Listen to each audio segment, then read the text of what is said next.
Assalamualaikum warahmatullahi wabarakatuh. Bismillahirrahmanirrahim. Perkenalkan, nama saya Muzakwi, kelas A22, mahasiswa semester 6, Prodi PJJPAI, UIN Siber Syekh Nurjati Cirebon. Akan mempresentasikan materi yang berjudul Strategi Pendanaan dan Keberlanjutan Inovasi Pendidikan Islam.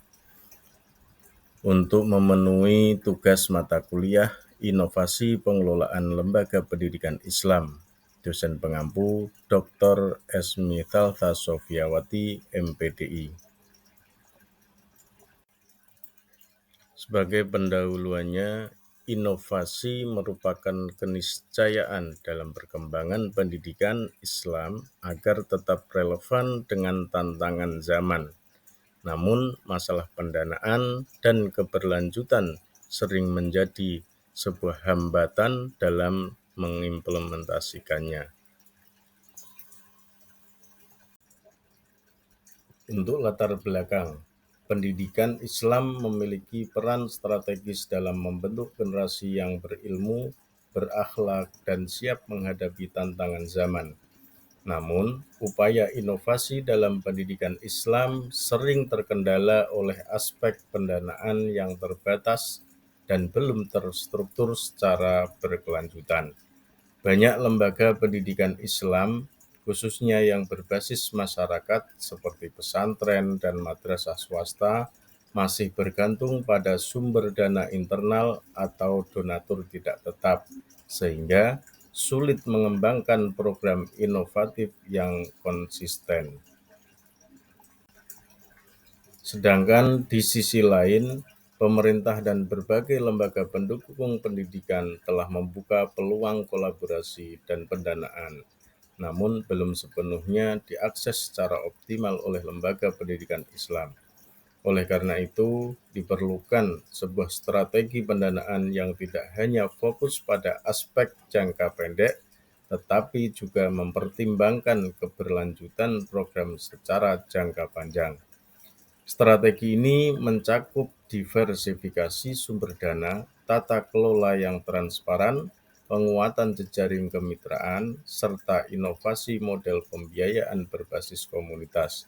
Dengan pendekatan yang terencana dan berkelanjutan, pendidikan Islam dapat terus berinovasi tanpa kehilangan akar nilai dan tujuan utamanya.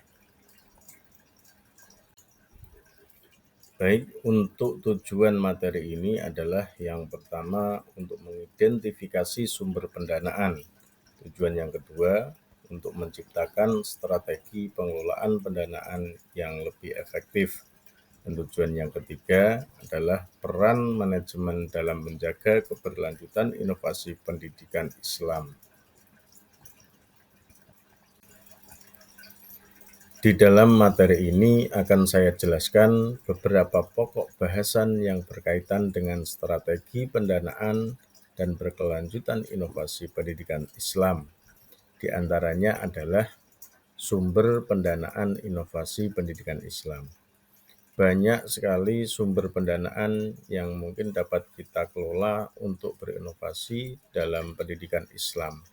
Di antaranya adalah sumber dana internal lembaga, yakni sumber dana yang dapat dikumpulkan dari iuran peserta didik, dari unit usaha pesantren seperti koperasi, toko, usaha agribisnis, atau usaha-usaha yang lain.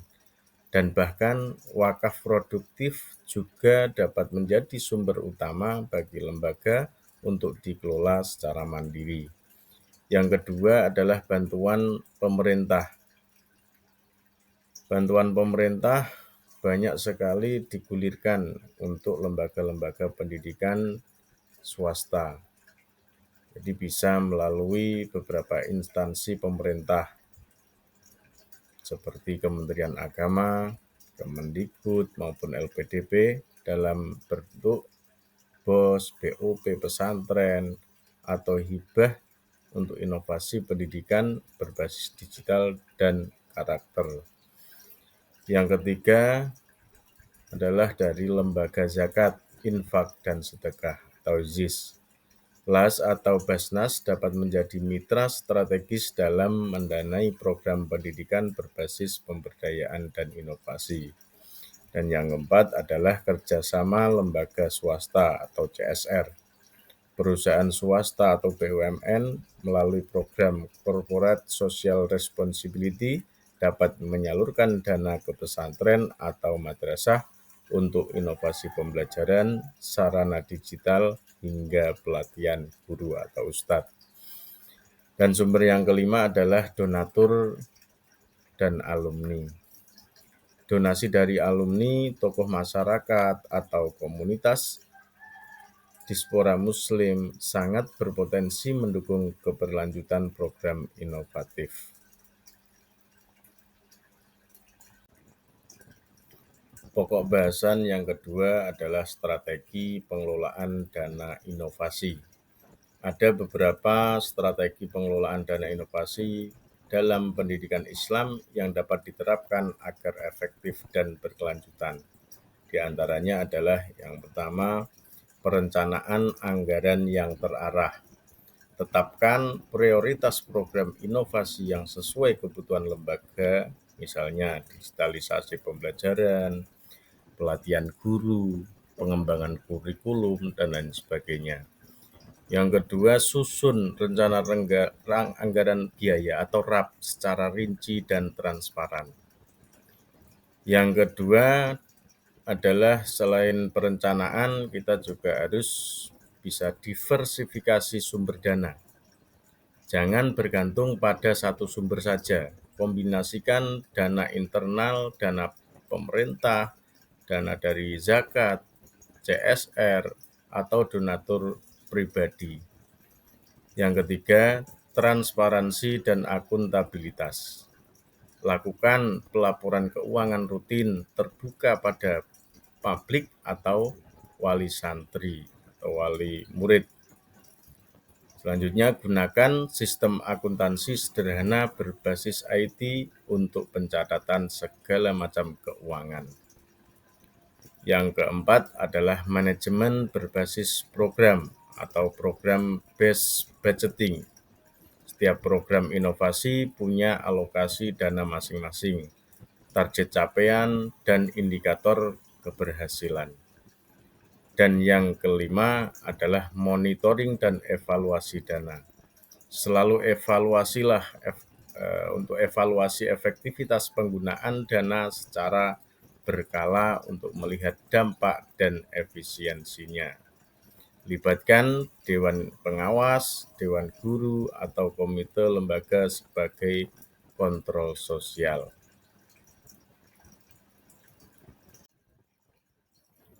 Pokok bahasan yang ketiga adalah tantangan dalam pendanaan dan keberlanjutan.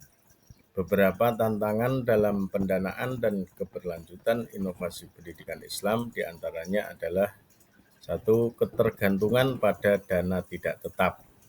Banyak lembaga masih bergantung pada iuran santri, donatur, atau bantuan pemerintah yang sifatnya tidak konsisten. Tantangan yang kedua adalah kurangnya kapasitas manajerial. Pengelola lembaga sering belum memiliki kemampuan memadai dalam perencanaan anggaran, penggalangan dana, atau pelaporan keuangan secara profesional. Tantangan yang ketiga adalah akses terbatas ke sumber dana alternatif. Kebanyakan masih minim pemanfaatan sumber dana modern seperti crowdfunding, CSR, atau wakaf produktif karena keterbatasan informasi dan jaringan. Tantangan yang keempat adalah kurangnya transparansi dan akuntabilitas. Rendahnya pelaporan keuangan menyebabkan kepercayaan publik atau mitra menjadi berkurang. Hal itu juga dapat menghambat keberlanjutan pendanaan. Dan tantangan yang kelima, belum adanya roadmap inovasi jangka panjang. Banyak program motivasi berjalan cuma insidental dan tidak berkelanjutan karena tidak ada perencanaan strategis jangka panjangnya. Baik, untuk pokok bahasan yang keempat adalah peran manajemen dalam keberlanjutan. Peran manajemen sangat krusial dalam menjaga keberlanjutan inovasi pendidikan Islam. Manajemen yang baik memastikan bahwa setiap program inovatif tidak hanya berjalan sementara, tetapi dapat bertahan dan berkembang.